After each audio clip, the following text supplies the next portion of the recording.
Dadeska here on Apple Music One. Polo G is my guest. His third album, Hall of Fame, is streaming right now. It's good to see you. Good seeing you too. I mean, you dropped 2 successful albums already, right? Die Legend was great. People loved The GOAT. But how do you feel mentally going into album number 3 compared to where you were when you released the first 2? I know I'm at a point where criticism is way bigger than my first two projects because I just set a higher ceiling for myself with the quality of music that I put out in the past and just having a lot of more people quick to say a negative opinion. So this time around, I know that it was a lot of more pressure on me to be great, basically. But I feel like I definitely took my time in trying to make sure that this was a great body of work. And how much of that pressure comes from you putting that pressure on yourself versus just the things that other people are saying? It's a little bit of both because I take in like I go through comments, and back then my comments would just be straight motivation. But now you get bigger and there's a lot of more trolling, a lot of stuff like that. So I still take heed of certain comments because I it was a comment that I read in the past, like I need to step up my production. And until I seen that, I was still hooked on just getting the beat that I got out of my email or something like that. So it's certain stuff I'm able to take heed from it, seeing this coming from a more positive, genuine light. That's really impressive. I feel like sometimes it's hard to read through those comments objectively and then Mhm. figure out the ones that are actually constructive criticism and the ones that are just trolling. So, Mhm. has it gotten easier for you over the years, figuring out how to deal with that and not letting it affect you negatively? Yeah, it got easier for sure. Just going through trial and error, knowing that how well I'm doing that, and a lot of times that people can go to a comment section for validation on whether or not I'm good. But if you satisfied with your work and your core fan base is supporting you, then really ultimately that's all that matters. Yeah, I mean, from the way they're receiving the music, I think it's clear that they're still supporting you. One of the things people have always really loved and respected about you as an artist is that you're a great storyteller, right? You tell these very vivid stories about your life growing up and all the things that you've been through. So we know that's something you're already great at. I'm wondering, though, what was your goal going into this album? Something that you haven't been able to accomplish before? Like I was saying, like different type of beats.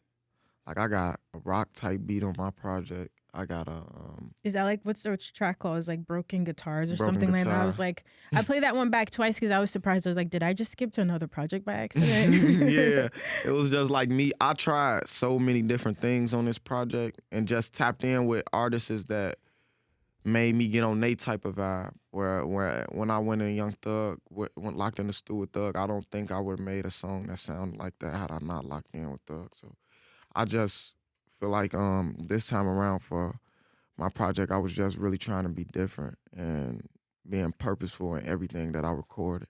Was that challenging for you? I always wonder, what is it like going in? Because you have a lot of great features on the project. You work with Mhm. a lot of different producers. I'm sure, everyone brings a different element to the project, but is that challenging to you as an artist, like pushing yourself outside of your comfort zone, like in those moments while you're creating? It can be at times, and sometimes it's just like uh, the only thing that I could say closest to it like beginner's luck. Like you try something new for the first time, and it was a go like right off the hip. And then there's sometimes where I'm trying something new and I ain't feeling it, and I just distance myself from that, or come back to it, or really try to figure out how to approach it the next time around. So it can go either way. So besides Broken Guitars, then are there other songs on the album that for you felt were a little bit outside of your usual comfort zone? I feel like party life, just the vibe, it's still like a upgraded feel good version of like a pop out to me, and more of a commercial vibe. And then the record with Nicki is more so like an islander vibe, you know. And I never rapped on that type of beat. I never would have thought that I'd rap on that type of beat. So I just really just tried a lot of new things all throughout the project, and really going back to my roots with just like straight rapping, no melodic, Mm. going back to how I used to approach music. Have you developed a lot of, great relationships with like the artists featured on these projects? Like how did this collab with DaBaby, for example, come about, or Nicki, who doesn't do a lot of features? It was really just more so being tapping in with a lot of artists, and a lot of artists appreciating what I have to offer in this music game, and me definitely being appreciative of everybody that's on my project. So I feel like at this point, just by us making great music alone and us being music lovers, that we locked in from here on out. For if they need something, they can call, and or if they need me on a newer record, then that they can call for that, because the type of good music that we made and building that chemistry. You mentioned that you got to go to the studio with Young Thug. He's a super creative dude. I find him very interesting. I don't know how many of these other artists you got to link with in person. Did you have any great moments in the studio that you really enjoyed while recording this album?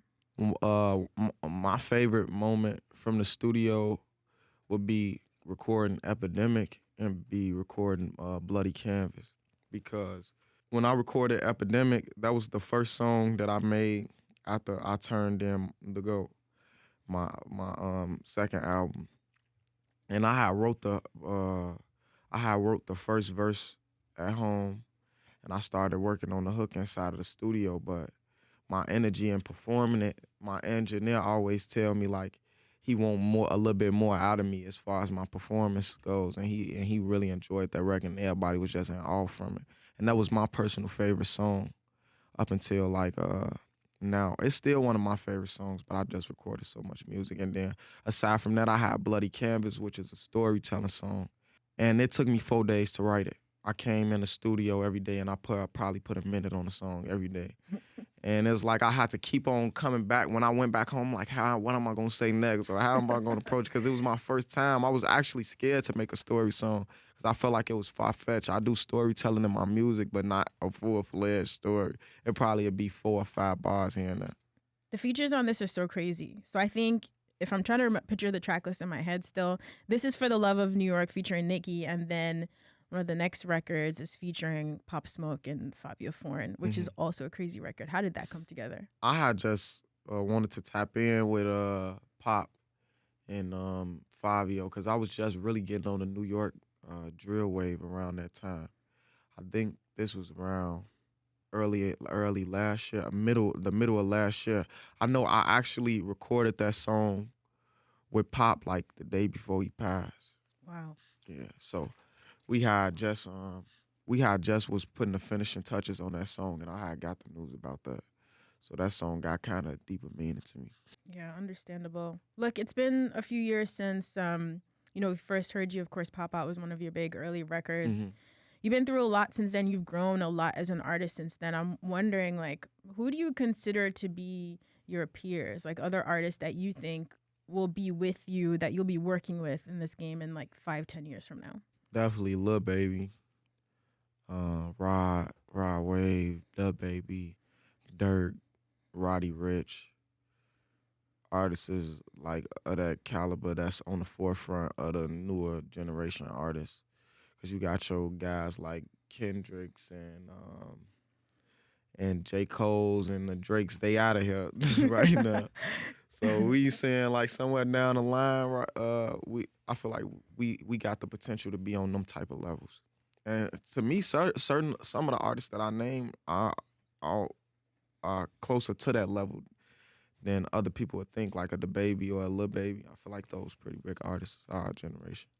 It's crazy because most of the people you just named are on this project. Roddy Ricch is also on here. How did you even decide who you wanted to be on this project? Was it like you were recording the songs first and then you figured out which features came with it, or did it happen backwards? It was a mixture of both. I actually had a list of artists that I needed on my newer project. Like, I rock with his music, and everybody that's on my project. The only people that I didn't have on that list because I thought it was far-fetched was like Nicki and Wayne. I didn't have them into consideration. That was really more so people in my ear like, man, I think you could get that feature. And I'm like, yeah, you think so?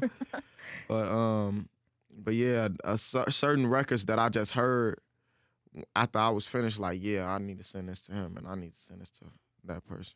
I know you grew up listening to Wayne, so Hmm. and not thinking that you would get him on the album. So what was that like when you knew it was gonna happen for him and for Nicki? Both was a crazy feeling for me though, because I grew up, my whole household grew up on the female side, grew up listening to Nicki Minaj. Like my grandma, my auntie, my sister called congratulating me after I got the Nicki verse. So I'm like, that was just a pretty big deal for me. Even still right now, just seeing how much she supported it, I'm just still psyched out about it still. And Wayne just, it wasn't like I had shot the video with him. I seen them at Live, just dapped him up, shot the video with him. But it wasn't until I got to the crib after the shoot, like, man, I just shot a video with Lil Wayne. I can imagine. On the opening track on the album, you talk about how everyone has a purpose, right? But you say that your potential is unmatched. It seems like maybe you're the kind of person who likes to manifest things. So, are things working out how you've envisioned them in your head, especially with this project and how it's been received so far? It feel like I definitely came a long way. Like I said, just being in Cali make me think about certain moments of when I first came out there, or just my experiences coming to certain shows and them treating me like I'm new in the game and things of that sort. So just to see where I'm at now, it was like a slow and steady grind, but some people see it as if it happened so fast. But I feel like everything happened at the exact pace it was supposed to, because back then or earlier in my career, I don't think I was ready for a lot of things that I got going on right now. So everything happened the way it was supposed to. All right, dope. Looking forward to seeing it. Hall of Fame, album number 3 from Polo G. You can stream that right now on Apple Music.